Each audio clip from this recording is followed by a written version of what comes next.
مجید صالحی، قطایون ریاحی، پرویز فلاحی پور،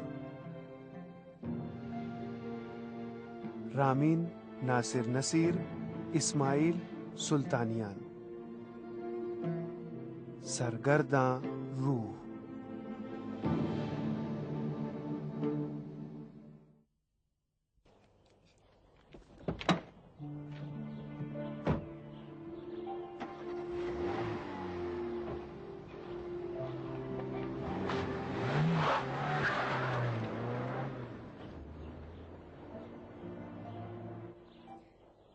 بار تمہارے ابا سے کہا تھا کہ ان دونوں پر اتنا ظلم نہ کریں، اچھا نہیں ہوگا، لیکن میری سنتا ہی کون ہے؟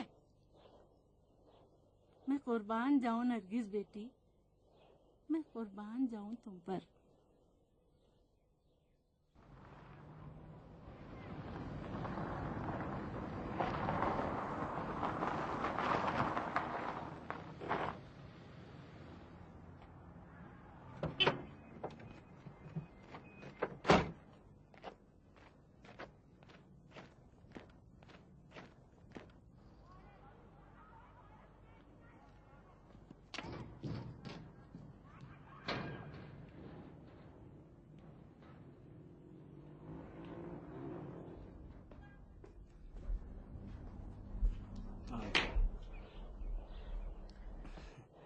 مجھے اچھا لگتا ہے، اتنی ساری روحوں میں سے صرف تم ہی پھنسے ہو۔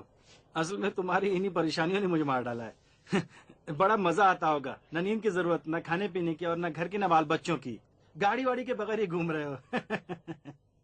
ہنسو مت۔ ہنس کا نہ ہوں میں۔ یہ شرافت ہے؟ میں نے مدد مانگی تھی، میرے ہاتھ بندھے ہوئے ہیں، تم نے کیا کیا؟ کیا کیا میں نے؟ کیا نہیں کیا؟ کہیں تھوڑے سے پیسے کا تو نہیں کہہ رہے ہو جو میں نے لیے؟ اشرف صاحب، تم نے مجھے پریشان کر کے رکھ دیا ہے، میں نہیں سمجھتا تم اتنے کنجوس ہو گئے ہیں۔ تو لالچ نے اپنا کام کر دکھایا۔ کیا مطلب؟ بھائی میں تو اپنا کام کر رہا ہوں، ربابہ صاحبہ کو ہی تلاش کر رہا ہوں، اور پھر وہ وصیت نامہ بھی میرے ہی پاس ہے۔ بھائی میرا خود بھی تو خرچہ ہوا ہے، تم یہ سوچو کہ میں بھی تمہارا ہی بیٹا ہوں۔ کیوں؟ تم نے اپنی آخرت خراب کر لی، مجھے خوف آ رہا ہے۔ اب تو مجھے زندہ لوگوں سے کوئی امید نہیں ہے، مجھے جانا ہوگا جلال، اپنے انہی اعمال کے ساتھ۔ مطلب تم میدان سے بھاگ رہے ہو؟ تمہارے انجام سے مجھے ڈر لگ رہا ہے۔ میرے انجام سے؟ مجھے ڈر لگتا ہے کہ کہیں میری دولت ہاتھ میں آنے کے بعد تم برباد نہ ہو جاؤ اور سب کچھ تباہ نہ ہو جائے۔ میں ڈرتا ہوں کہ اگر میں تم کو نہ روک سکا تو کہیں میرے گناہ کا بوجھ اور نہ بڑھ جائے۔ جلال، تم لالچ میں پڑ گئے ہو۔ معاف کرنا، تم میرے بزرگ ہو، لیکن یہ کیا بکواس کر رہے ہو؟ مجھے معلوم ہے کہ تمہارا کیا حشر ہونے والا ہے۔ اگر تمہیں نہ روک سکا تو گنہگار ہو جاؤں گا، کیونکہ میری وجہ سے تم اس راستے پر چل رہے ہو۔ جلال، ہوش کے ناخن لو، موقع کو ہاتھ سے نہ جانے دو۔ خدا کی قسم، میں تو تمہاری مدد کرنا چاہ رہا ہوں۔ اچھا بتاؤ اصلی تجوری کہاں ہے، تاکہ وکیلی کو اطمینان ہو جائے، اور ربابہ کو تلاش کرے مدد کرے۔ نہیں جلال، اب نہیں ہو سکتا۔ بس ایک ہی راستہ ہے کہ میں چلا جاؤں۔ اب سب کو معلوم ہو جانا چاہیے کہ میں مر چکا ہوں۔ اس طرح سے تو نہیں جا سکتے، مجھے مصیبت میں پھنسا دیا تب، مجھے گہرے کنویں میں گرا کر یوں ہی نہیں جا سکتے۔ میں نے تو تم سے مدد مانگی تھی، لیکن اب نہیں چاہیے۔ بالکل نہیں جا سکتے اشرف صاحب، میرے بغیر تم کچھ نہیں کر سکتے، سمجھے؟ تم نے خود ہی کہا تھا کہ اس وقت جاؤ گے جب ربابہ مل جائے۔ کیا ہے؟ کیا دیکھ رہا ہے مجھے، ہیں؟ تم نے خود ہی کہا تھا کہ دفن کے بعد جاؤ گے، لیکن اب تمہیں کون دفن کرے گا؟ کسے معلوم ہے کہ تمہاری لاش کہاں ہے؟ کسی کو بھی نہیں۔ سفر آخرت بھی میری مرضی کے بغیر کچھ نہیں کرے گا۔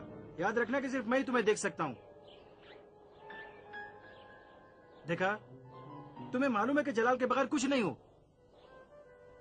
جلال، میرا بوجھ یوں ہی بہت کافی بھاری ہے، اسے اور بھاری نہ بناؤ. جلال، میں جا رہا ہوں، کوئی نہ کوئی راستہ مل ہی جائے گا. بالکل نہیں، کوئی راستہ نہیں ہے سوائے اس کے کہ تم کاغذات کی جگہ بتا دو. اس صورت میں شاید تمہاری مدد کر دوں. یہ خیال اپنے دماغ سے نکال دو. جب تک میں نہیں چاہوں گا تمہیں دفن نہیں کیا جائے گا. ارے تم ہو کیا؟ وہ لاش میری ہے، وہ مجھے ملی ہے، سمجھے؟ کہاں گئے؟ نخرا بھی تو بہت زیادہ ہے. جاؤ، لوٹ کر مت آنا. دھوکے باز.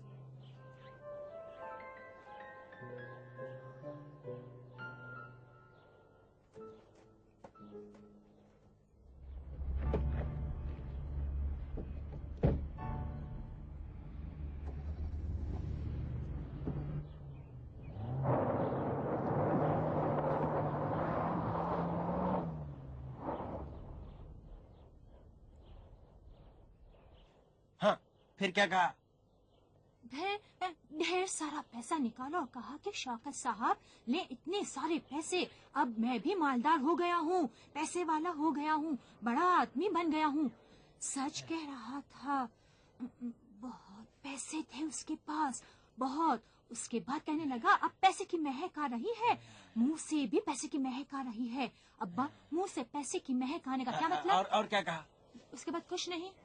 نہیں نہیں نہیں نہیں، اس کے بعد کہا خدا نہ کرے جلال مر گیا ہے، میرے منہ میں خاک، اب آپ کو بھی خاتے میں نہیں لائے گا. اس کے بعد کیا کہا؟ اوہ، ایک بات اور کہی تھی، تمہارے لیے پیغام بھجوایا تھا ایک. کیا پیغام؟ کہہ رہا تھا بہت دھوکے باز ہو. اس کی یہ ہمت کیسے ہوئی؟ تو اس کے منہ سے پیسے کی مہک آنے لگی ہے. شوکت صاحب، آپ ان دونوں پر ظلم کر رہے ہیں. صلاح ملک خویش را خسروان دانند. اے بھائی، نرگس تمہاری ملکیت ہے کیا؟ تو پھر آپ کی بیٹی ہے. نہ کم سن ہے، پاگل ہے، یا اس کے مالک ہو تم؟ میں اس کا باپ اور ذمہ دار ہوں. قانون اور شریعت کا بھی یہی کہنا ہے، باپ کو بیٹی پر پورا اختیار. یار، لیکن اس کی بھلائی کے لیے جناب. تو صاحبہ، ٹھیک ہے کہ آپ ہماری پڑوسی ہیں اور آپ کو کچھ حق ہے، لیکن اس کا یہ مطلب نہیں کہ آپ اس طرح کی باتیں کریں. یہ لو اٹھاؤ اور اندر لے کے جاؤ. دروازہ کسی کے لیے بھی نہیں کھولنا، سمجھ گئی؟ اچھا ابا، ہمارے ساتھ کھانا نہیں کیوں کھائیں نہیں گے؟ کھاؤں گا، شوق سے کھاؤں گا. جاؤ، تم کسی سے بھی بات نہیں کرو گی. چلو اندر جاؤ. اچھا.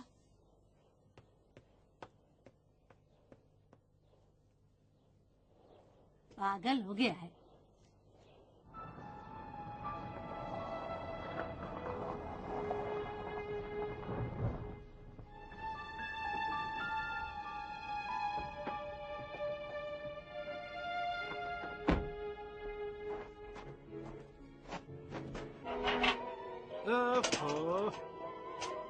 سفر، میں ہوں جلال. سفر صاحب، یہ دروازہ بھی تو بند ہی رہتا ہے.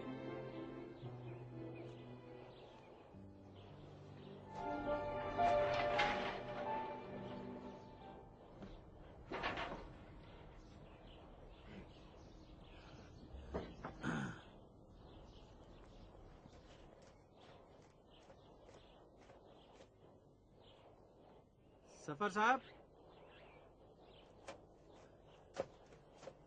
سفر خیرت.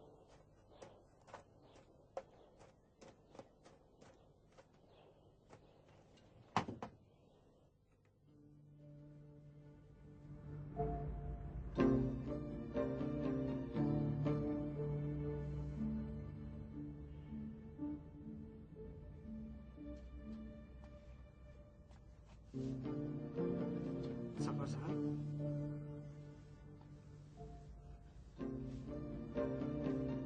کیا کر رہے بھائی؟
अब ये लाश तुम्हारे लिए इतनी अहम हो गई है? क्यों, क्या हुआ? मुझे याद है अभी कुछ दिनों पहले ही यहाँ से भागना चाह रहे थे तुम। तो कुछ महीनों पहले तक मेरी माँ भी जिंदा थी। तुम भी अजीब बात करते हो। कल और आज के आदमी बहुत फर्क होता है। इस लाश की फिक्र ना करो तुम। जब तक तुम्हारा काम पूरा नहीं हो जाता लाश तुम्हारे पास ही रहेगी। ये बताओ, तुम मेरी मदद क्यों कर रहे हो? हम सबको मदद की जरूरत है। मेरी मदद कर रहे हो उसकी? जिंदा आदमी को मदद की ज्यादा जरूरत होती है। फैसला कौन मरहले में पहुंच गया? कह रहा था कि जाना है। इसका काम तो अभी नहीं हुआ। शायद उसे अब तुमसे उम्मीद ना हो। क्यों नहीं है उम्मीद मुझसे? मैं तो उसी के काम के लिए भाग दौड़ कर रहा हूँ। अचानक उसे क्या हो गया है? मुझे पहले वाले जलाल का शुक्रिया अदा करना चाहिए। तुम सही रास्ते पर चल रहे हो। अरे भाई, जब मैंने कह दिया कि उसकी मदद करूंगा तो फिर करूंगा। 30 मिलियन तुम्हारी यूं ही आमदनी हो जाए तो क्या बुरा है? भाई, मुफ्त में कौन काम करता है जो मैं करूंगा? मैं पहले वाला वही जलाल हूँ, अपनी बात पर कायम हूँ। तुम लोगों का अचानक क्या हो गया है? जनाब, चाहो तो मेरी मेहनत का हिसाब लगा सकते हो। एक ऐसी हैरान और परेशान रूह का काम करना जिसका कोई और न कर सकता हो, इससे ज्यादा खर्चा वाला काम है। समझ में आ रहा नहीं? क्यों नहीं है? मुझे इस तरह से क्यों देख रहे हो? मैं सब कुछ अपने तो नहीं चाह रहा हूँ ना। यतीमों का भी हक निकालूंगा है? फिर उसके बाद जो कुछ बचेगा उसे अपने लिए रख लूंगा। यकीन रखो कि खुदा भी राजी है। अगर एक बेरोजगार की जिंदगी सवर जाए तो इससे अच्छा क्या हो सकता है?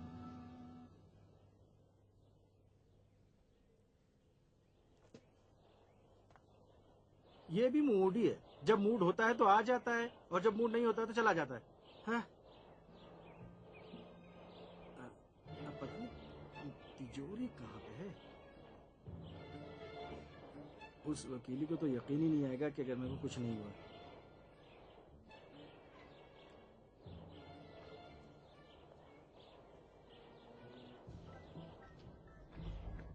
अपनी आंखें ऐसे ही बंद रखें, सिर्फ अशरफ साहब के बारे में सोचें। अशरफ साहब आइए। अशरफ साहब, अशरफ साहब, अशरफ साहब। भाई, आप आंखें क्यों खोल देते हैं?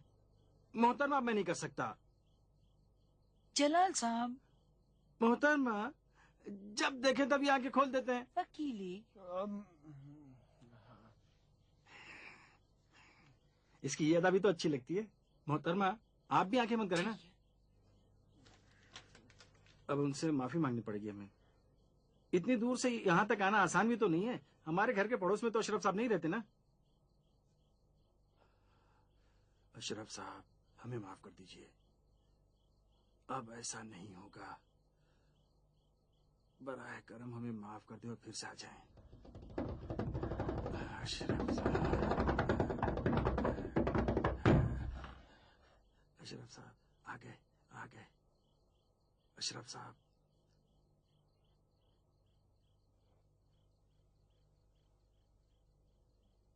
अशरफ साहब, अगर आप यहाँ हैं तो कुछ बोलिए। वो आ गए क्या? और कोई काम तो है नहीं। वो क्या हुआ सिर्फ मुझे सुनाई देती है। मतलब सिर्फ मैं ही रूह से राबिता कर सकता हूँ। मीडियम? तुम मीडियम हो? मीडियम? तुम मीडियम हो? हाँ हाँ, समझा। नहीं, मेरा साइज लार्ज है। ये देखिए। हंसो मत। मेरा साइज लार्ज है। हंसने की क्या बात है? मोहतरमा, आपको मेरे कपड़ों के साइज से क्या लेने देना है? ये भी हंस रहा है। मेरी मुराद कपड़े का साइज नहीं है। मीडियम उस शख्स को कहा जाता है जो रूह और आम लोगों के बीच राब्ता पैदा करता है। और क्या, मीडियम ही तो हूँ। जरिया। मैं रूह और लोगों के दरमियान जरिया ही तो हूँ।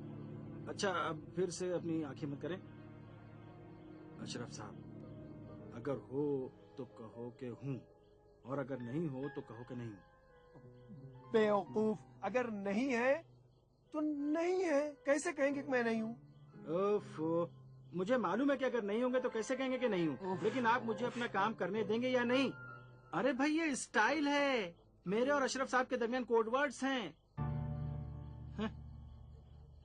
अशरफ साहब, अगर हो तो हमें किसी तरह का सिग्नल दो, अगर नहीं हो तो भी हमें बता दो।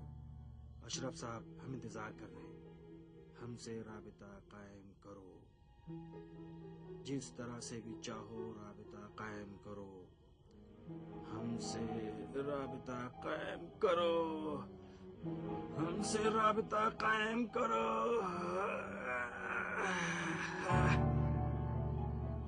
नहीं नहीं नहीं, ऐसा लग रहा है जैसे कह रहे हो कि मतलूबा शख्स आउट ऑफ कवरेज है। मैं कह रहा हूँ कि एक SMS उनके लिए भेज दो। मजाक कर रहे हो, तंज कर रहे हो, हंस रहे हो? मेरे भाई, इन चीजों का मजाक मत उड़ाओ। मेरे भाई, इस दुनिया में सिर्फ मैं ही तो रूहों को हासिल नहीं करता, इधर उधर से दूसरे खानदान भी जो ये काम करते हैं। भाई बिजी होंगे, अभी आना मुमकिन नहीं होगा। बस करो जलाल साहब, बस करो। तो रूह नहीं आ रही है? नहीं, नहीं आएगी मोहतरमा। जब तक ये वकीली है उस वक्त तक नहीं आएगी। इनके गर्दन में पड़ा हुआ ये रुमाल देख कर एक तो नहीं आएगी, कसम से।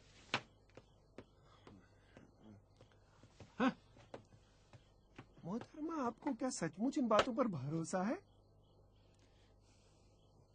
या तो सचमुच मीडियम है, या उसे ऐसी बातें मालूम है जो हमें नहीं मालूम, या फिर हम दोनों से ज्यादा चालाक हैं।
मुझे मालूम है तुम्हारी हालत क्या है। तुम्हें लगता है कि अगर जलाल को तुम्हारी दौलत मिल जाएगी तो ऐसे रास्ते पर चल पड़ेगा जहां वो तबाह हो जाएगा। लेकिन शायद तुम भूल गए कि हर रास्ता हर आदमी के दिल के साथ मिलकर अलग असर पैदा करता है। उसे उसके हाल पर छोड़ देना चाहिए ताकि वो जाए और अपना सही रास्ता तलाश करे। शायद गुम हो जाए, शायद गुम ना हो, लेकिन अगर उसे इख्तियार की ताकत छीन लोगे तो दो गलती तुम करोगे, एक नाउमीदी और दूसरी उसका मुस्तकबिल उससे ले लोगे। हमें कोई हक नहीं है, हमें उसका रास्ता मुअय्यन नहीं करना चाहिए।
अस्सलाम वालेकुम। वालेकुम सलाम।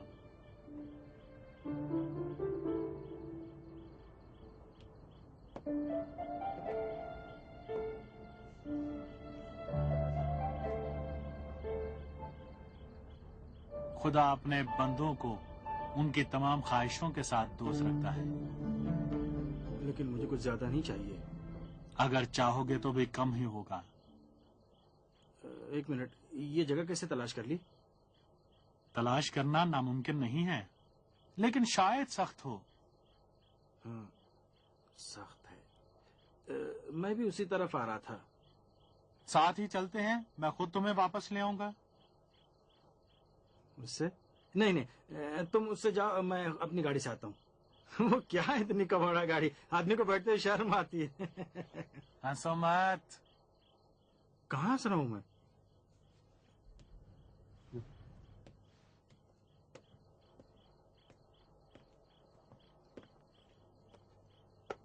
कसम से क्या गाड़ी है, हैं?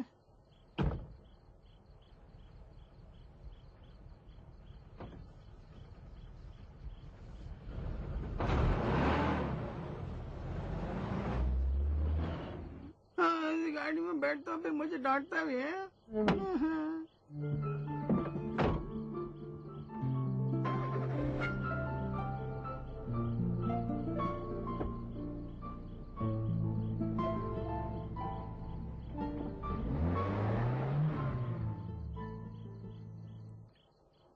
ओफ ओफ, तुम मुतमईन रहो जनाब, मैं रबाबा को तलाश करके ही रहूंगा।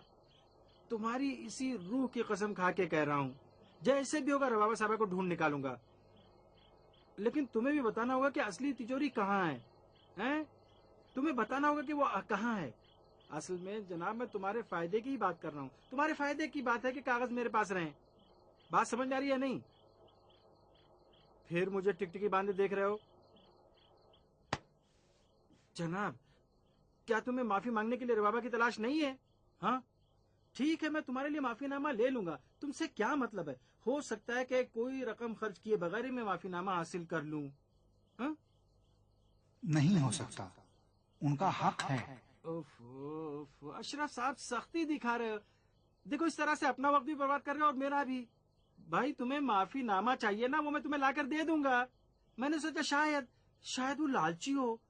भाई कुछ दिनों से तुम इधर तो हो नहीं, तुम्हें क्या मालूम कि माहौल कितना खराब हो गया है। तुम्हारी कसम इंसान पर रहम नहीं करता। लेकिन बहरहाल सब कुछ ठीक ठाक हो जाएगा।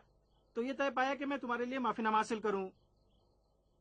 सफर जनाब, तुम बताओ मैं गलत कह रहा हूँ? गलत कह रहा हूँ? नहीं, ठीक कहते हो। ये हुई ना समझदारी की बात।